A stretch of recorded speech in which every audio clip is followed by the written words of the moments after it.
महान शख्सियत हमारे मध्य उपस्थित है कि आपका परिचय अपने आप में हमें प्रेरणा देता है। बाल्यकाल से माता पिता की एक विशेष आशीर्वाद के साथ आप आगे बढ़े। पढ़ाई में टॉप, आपने बीटेक किया और बीटेक के बाद आपको एक अच्छी खासी सैलरी का पैकेज मिला, लेकिन मन संतुष्ट नहीं हुआ। आपने फिर नेट दिया, जेआरएफ। आप में से जेआरएफ कौन कौन जानता है? नाम एक मिनट हाथ खड़ा करो। जेआरएफ कम जानते हैं, तो मैं आपसे एक निवेदन भी करूंगा कि जेआरएफ के बारे में भी जब अपनी बात रखें तो जरूर बताएं। कई बार क्या होता है, अच्छा आईएएस किसने सुना है? ठीक है, फिर ठीक है। जेआरएफ एक ऐसी चीज है जिसे उनके ही मुंह से सुनेंगे तो शायद ज्यादा मजा आएगा हम सबको। उसके ऑल इंडिया टॉपर रहे 2012 में, और आईएएस के टॉपर रहे हैं 2014 में। ताली इस बात पर। नहीं जानते थे, मान लिया, लेकिन आईएएस तो मालूम था ना। तो 2014 में 15 में 14 में तो जेआरएफ टॉपर रहे थे और 15 में आप आईएएस टॉपर रहे। उस जो अच्छी खासी सैलरी थी, संतुष्ट नहीं होने पर कम सैलरी में भी आप असिस्टेंट कमिश्नर रहे कस्टम में। आप उसके बाद इनकम टैक्स में भी डिप्टी कमिश्नर रहे, डिप्टी कंट्रोलर रहे। आप इस समय डिप्टी कंट्रोलर हैं मिनिस्ट्री ऑफ फाइनेंस में। तो ऐसे आज हमारे बीच में ऋषिकेश कौंडगी जी, एक बार नाम मेरे बाद बोलना क्योंकि मेरे भी 2 बार में समझ में आया था। ऋषिकेश तो सब जानते हैं, जानते हैं ना? अब बोलना Kaundagi. IAS Rishikesh Kaundagi ji deputy controller general हैं इस समय मिनिस्ट्री ऑफ फाइनेंस में। Good morning to all of you. सर्वप्रथम मैं थोड़ी सी क्षमा चाहूँगा, हिंदी मेरी मातृभाषा नहीं है, तो हिंदी में हो सकता है कि थोड़ा मैं आगे पीछे हो जाऊं, लेकिन मैं आशा करता हूं कि आप समझ जाओगे, ठीक है। और जैसे मैं हिंदी में बात करूंगा, बीच बीच में ऑटोमेटिकली मैं इंग्लिश में भी शिफ्ट हो जाऊंगा, क्योंकि मेरे मन में वो हिंदी शब्द नहीं आएंगे, तो उसके बराबर वाला इंग्लिश शब्द, इंग्लिश सेंटेंस वो आता रहेगा बीच बीच में। आई एम होपिंग कि आप लोग ये सब समझ जाएंगे। तो सबसे पहले मैं धन्यवाद कहना चाहूँगा आचार्य जी का और राजेंद्र जी का, क्योंकि इतनी ज़्यादा तारीफ़ की मेरी, तो उसके लिए धन्यवाद। लेकिन इसके साथ अभी मुद्दे पे जाएंगे, ठीक है। सबसे पहले तो मैं ये कहना चाहूँगा कि आप एकदम सुरक्षित हाथों में, ठीक है। You have come here, you are in the right hands, ठीक है। That is point number 1। Trust रहना चाहिए, गुरु कोई भी हो, गुरु पे श्रद्धा भी रहनी चाहिए, ठीक है। गवर्नमेंट में हम कहते हैं बॉस इज ऑलवेज राइट, ठीक है। सेना में भी यही चलता है कि अगर कमांडर ने बोल दिया किसी सैनिक को कि जंप करना है तो जंप करेगा, वो ये नहीं देखेगा नीचे क्या है, is it a hill, is it a water, he will not care, ठीक है। उसी तरह अपने गुरु पे श्रद्धा होनी चाहिए, अपने माँ बाप पे श्रद्धा होनी चाहिए, और उसके आगे चलते हुए खुद पे श्रद्धा होनी चाहिए। इतना तो भरोसा है ना कुछ कर लोगे जिंदगी में, इतना रखना पड़ेगा। अगर किसी को नहीं लग रहा तो अभी ये सीख के जाओ कि ट्रस्ट योर सेल्फ, कुछ ना कुछ तो कर ही जाओगे। यहाँ तक आ चुके हो तो आगे भी चले जाओगे, ठीक है। दैट इज़ पॉइंट नंबर 1 कि श्रद्धा रखो। कुछ चीज़ें मैंने आज सुबह आना था तो उस हिसाब से मैंने नोट भी की थी, तो कुछ चीज़ें मैं बताना चाहूँगा कि आपको मतलब यहाँ से जब आप बाहर जाओगे, what I would expect from all of you, ठीक है। आचार्य जी ने फाउंडेशन तो रख दिया, एकदम सही तरीके से रखा कि ठीक है, थिंक अबाउट दिस कि wellness is going to be a biggest sector in upcoming years, ठीक है। ऐसा नहीं होगा कि रोग कम हो जाएंगे या रोगी कम हो जाएंगे। That is point number 1। Secondly, हमें डॉक्टर्स को देख के हमेशा ये ऐसे लगता है कि मतलब डॉक्टर्स की डिमांड बहुत ज़्यादा है, probably they are earning more, और ये सब चीज़ें सही बात है। लेकिन कब हेल्थ सेक्टर को ना गवर्नमेंट खुद 3 दिशा से देखता है, 3 तरीके से देखता है, 3 लेवल पे देखता है। वो आपको भी पता है, टेक्निकलिटीज़ में मैं नहीं जाऊंगा क्योंकि आप टेक्निकलिटीज सीख ही चुके हो, यहाँ पे आपने ये सब चीज़ें बहुत अच्छे तरीके से सीखी है। मैं ओवरऑल पॉलिसी लेवल पे बात करूंगा, जिस हिसाब से आपके माइंड में पता चले कि भविष्य की दिशा कहाँ पे जा रही है, इवन गवर्नमेंट के हिसाब से और भविष्य के ज़रूरत के हिसाब से। एक प्राइमरी केयर, सेकेंडरी केयर और टर्शरी केयर। हम जब डॉक्टर की बात करते हैं तब वो टर्शरी केयर लेवल पे होता है। ठीक है, मेरी हड्डी टूट गई, मेरा एक्सीडेंट हो गया, आप में हर कोई सबसे पहले हॉस्पिटल में जाएगा, करेक्ट। लेकिन कितने लोगों की हड्डी टूट रही है आते जाते हुए? Is it a major problem? और India being diabetes capital is the major problem. ठीक है, नाउ अंडरलाइनिंग थीम समझ गए? We are going to tackle that primary and secondary care.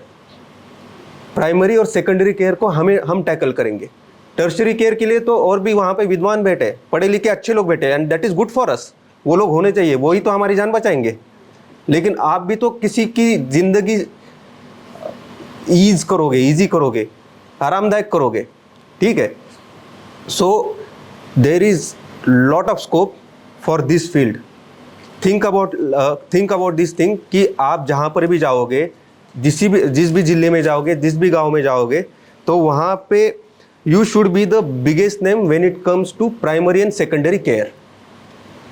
Fair enough, that is your target. कैसे करना है, क्या करना है, वो सब चीज़ें मुद्दे से थोड़ा सा देखते जाएंगे। So one point I have written here is कि future belong to the prevention. Future belongs to the prevention. Prevention कौन करेगा? आप करोगे। ठीक है, so that's how we are going to go ahead. अभी देखेंगे कि बहुत बार ऐसा लगता है कि मतलब कोई प्रैक्टिशनर बहुत अच्छा कर रहा है, कोई प्रैक्टिशनर सक्सेसफुल नहीं हो पा रहा है। इस चीज़ के लिए ना मैं 5 मुद्दों पे डिफरेंशिएशन लिख के लाया हूँ कि why somebody is doing better as a practitioner, why somebody is not. ठीक है, ये चीज़ आपको अपने स्वभाव में लानी है, आपको अपने प्रैक्टिस में लानी है। पॉइंट नंबर 1, सिंपली एक तो आपका नॉलेज बेस, कंपिटेंस लेवल होनी चाहिए।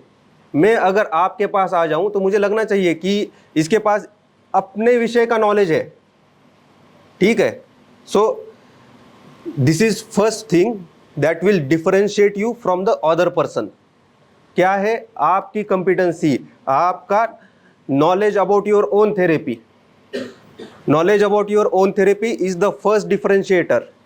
This is point number 1। Second,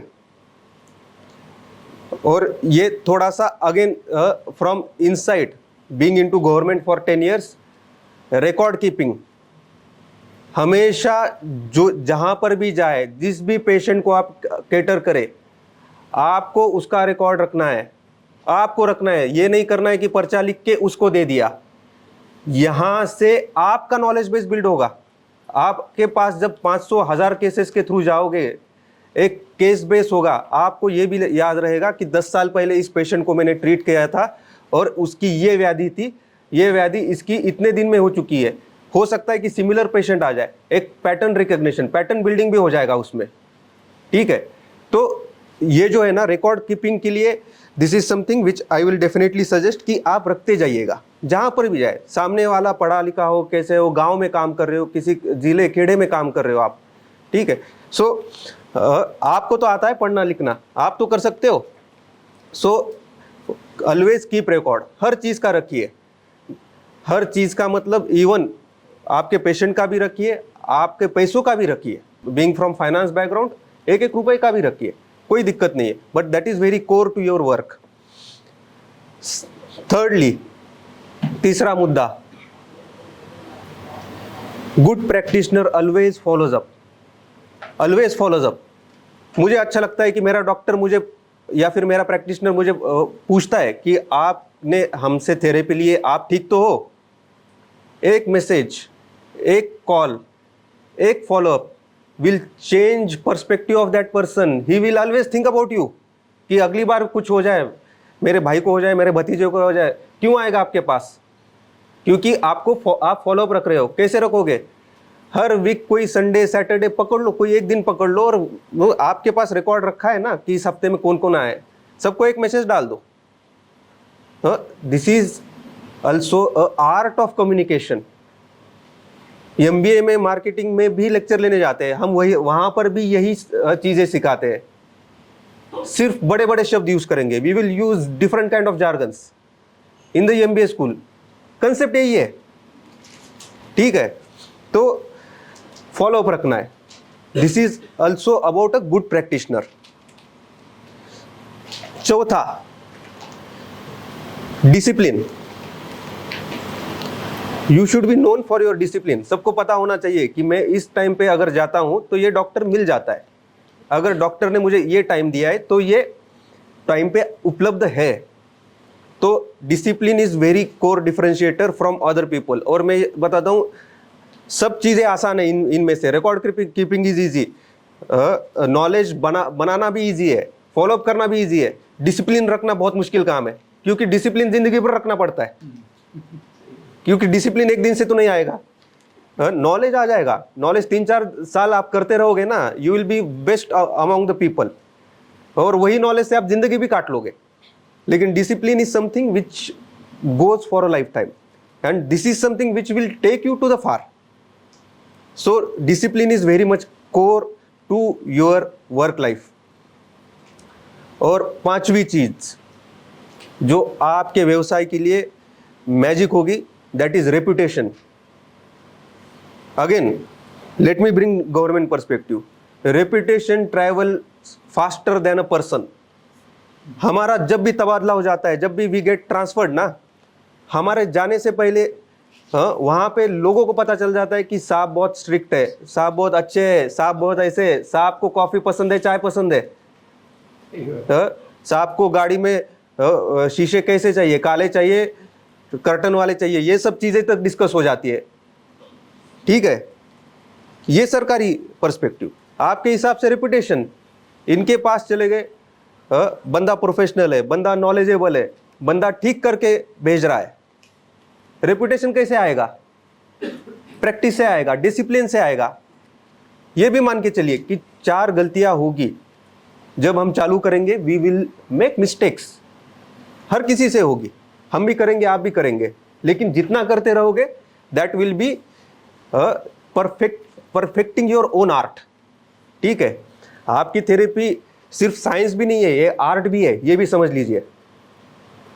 आप 2 डायबिटीज पेशेंट को सिमिलरली ट्रीट ना करना भी एक आर्ट है.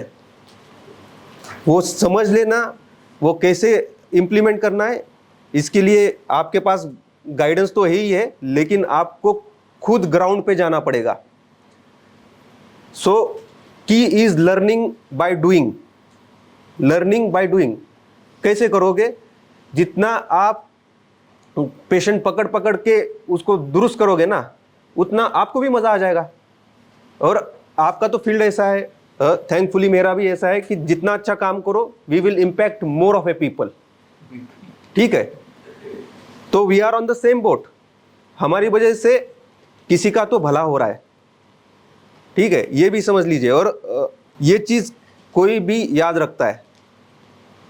तो दीज आर द 5 थिंग्स कि जो मैं आपको बताना चाह रहा था, जो मैंने लिखी थी. कुछ चीज़ें आप और शार्पन अप कर सकते हो. पेशेंट तक पहुंचना है, कैसे करना है. गांव में कम्युनिटी सेंटर्स होते हैं. ठीक है, आपका व्यवसाय तो चालू करो ही करो, लेकिन ये भी मान के चलो प्रैक्टिकलिटी है चीज़ों की कि आप जब अपने गांव में जाओगे, किसी सिटी में जाओगे, कहीं पर भी जाओगे, ऐसा नहीं है कि आप अचानक से वेल नोन हो और 4 लोग दौड़ के आपके पास आ रहे हैं. करेक्ट, प्रैक्टिकलिटी है. तो कैसे पहुंचोगे? विजिबिलिटी कैसे आएगी? तो विजिबिलिटी के लिए थोड़ा सा मेहनत करना पड़ेगा. अज्यूम दैट कि आपको आगे के 3 से 5 साल मेहनत करनी है विदाउट नॉट मच एक्सपेक्टेशंस.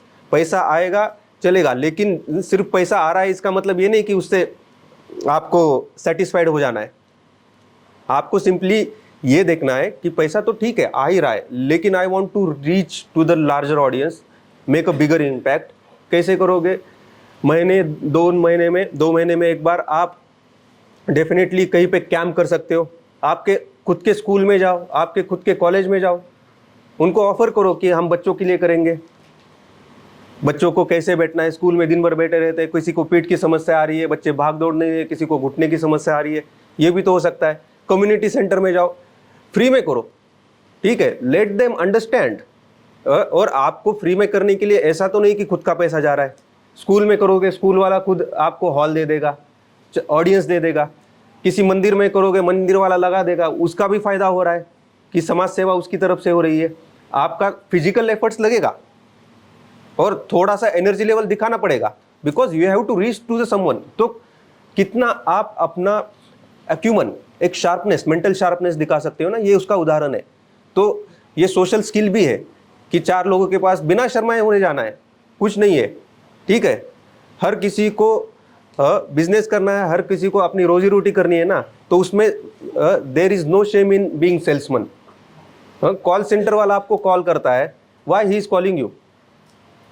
हम इरिटेट होके कॉल कट कर रहे हैं, लेकिन वो कर भी तो रहा है ना, उसको भी तो अपना घर निकालना है, अपना घर चलाना है basically.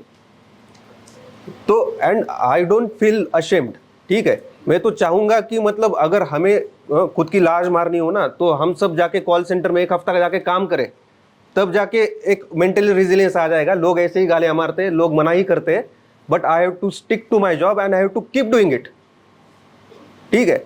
And if you keep doing it for sufficient amount of time, आप देखोगे आपका रिपुटेशन बन जाएगा समाज में, आपका एक स्टेटस भी अलग से हो जाएगा कि बंदा सिर्फ पैसे के लिए नहीं, सही में अच्छा भी तो कर रहा है। 3 महीने में 4 लोगों का कैंप लगा रहा है, so that also travels slowly. ये करते करते आपके आजू बाजू के गांव में जाओ, ये करो।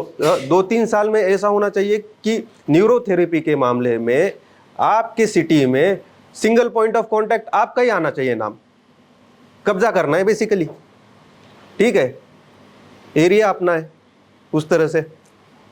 तो ये सब चीजें जो है ना, ये एक प्रैक्टिकल एस्पेक्ट से भी सोचो। यहाँ पे आके सिर्फ मोटिवेट होके जाना is not the solution. Motivation is also an emotion. Motivation जो है ना, मतलब 4 दिन बाद ढल भी जाएगा, जितना आपको इतना अच्छा लगेगा कि ये साहब ये बोल के गए, ठीक है, 4 दिन बाद आप भूल भी जाओगे। क्या रहेगा आपके? उसके बाद डिसिप्लिन रहेगा, ठीक है। आपको अपने डिसिप्लिन से लेके जाना है। आपके एक अंडरस्टैंडिंग है कि इमोशन ऊपर आगे नीचे पीछे सब होते रहेंगे, लेकिन आपको करना है। एंड प्रैक्टिकलिटी इसमें ये कि 3 साल 5 साल आपको ग्राउंड पे ये सब चीज़ें करनी पड़ेगी। After that I am expecting कि you will have a very good wellness centre in your own district, जहाँ पे आपके नीचे 4 लोग काम कर रहे हो, आपके पास पेशेंट का भरपूर लोड हो, बहुत सारे पेशेंट आपके पास ट्रीट हो रहे हैं, और एट द सेम टाइम उनका भी भला हो रहा है, आपका भी हो रहा है। इसमें इथिकल एस्पेक्ट भी आता है। डोंट ओवरसेल, हम सब ठीक कर देंगे। आचार्य जी ने जो कहा ना, मतलब दिस इज अबाउट इथिक्स। आप देखिए कि यहाँ से भी इथिक्स फ्लो हो रहा है। उन्होंने कहा कि हम ये क्लेम नहीं करते कि 100% डिसीज हम कर रहे हैं, हम 70% कर रहे हैं। दैट शोज कि he is also not lying with you. अगर उनको स्टूडेंट्स से बिठाने होते तो वो बोल देते कि मैं सब कुछ कर दूंगा। ये चीज आपको भी आगे लेके जाने। दिस इज अबाउट इथिक्स कि don't oversell, always deliver more than what you are offering, ठीक है। ऑलवेज लोगों से 1000 रुपए लोगे ना, तो उसको 1500 की सर्विस दो। Always deliver more, it will go for long time, longer duration. This is also secret to a high achiever. कोई कॉर्पोरेट लैडर में फटाफट ऊपर क्यों जा रहा है? फॉर सिंपल रीजन कि वो ओवर डिलीवर कर रहा है। उसको पता चल रहा है कि ओवर डिलीवरी से कहीं ना कहीं मेरा लॉन्ग टर्म में फायदा हो रहा है। बॉसेस को भी पता चल रहा है कि भाई ये 1 लाख की सैलरी ले रहा है, लेकिन काम 1.5 लाख का कर रहा है। So definitely I am going to push that guy up. ये सब चीजें जो है, ये थोड़ा सा आप ध्यान में रखिए। कुछ चीजों में एग्रेसिव रहना ठीक है, aggressive in terms of your action. Understand, aggressive in terms of your action, not in terms of your words. ठीक है, तो एक्शन में हम जनरली उल्टा होते हैं. ठीक है, लोग शब्दों से एग्रेसिव होते हैं लेकिन जब काम करने के बाद आलसी होके बैठ जाते हैं. ठीक है, that sharpness has to be there to understand these differentiations. कि आपने जो डिसाइड किया है उसको एग्रेसिवली करो. आपने सोचा है कि ये मैं 10 दिन में 10 पेशेंट लाऊंगा, व्हाई नॉट. ठीक है, मैंने टारगेट कर दिया, लेकिन मैं एग्रेसिवली मैं ये सोचूंगा कि मैंने 10 दिन का टारगेट रखा है, ये मैं 5 दिन में ही लाऊंगा. ठीक है, that is the aggression in the action. So ये ओवरऑल अभी बताने के लिए बहुत सारी चीजें हैं.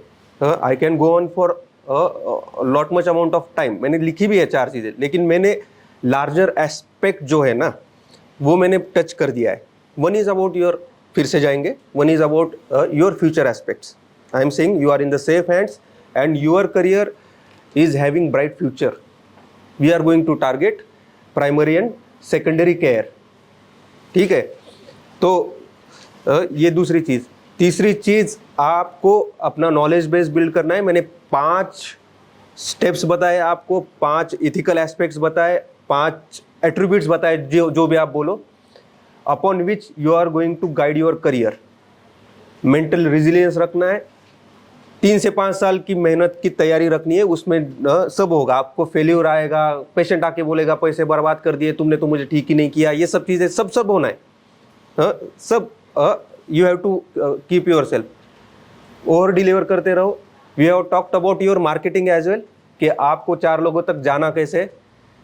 जैसे भी जितने भी माध्यम में जाइए, कम्युनिटी सर्विस करिए, अपना ऐड करिए, जैसे भी है. Don't be shy of being salesman. ठीक है, आपको अपना बिजनेस बिल्ड करिए. और finally coming back to ethics, कि whatever you do keep it ethical.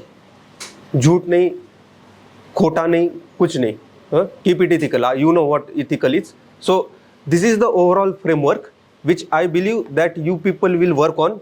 And I hope कि जैसा मैं लाभार्थी रहा हूँ आचार्य जी के इस न्यूरोथेरेपी का, आपके अंडर भी काफ़ी सारे अधिकारी आए, नेता आए, प्राइम मिनिस्टर भी आ जाए.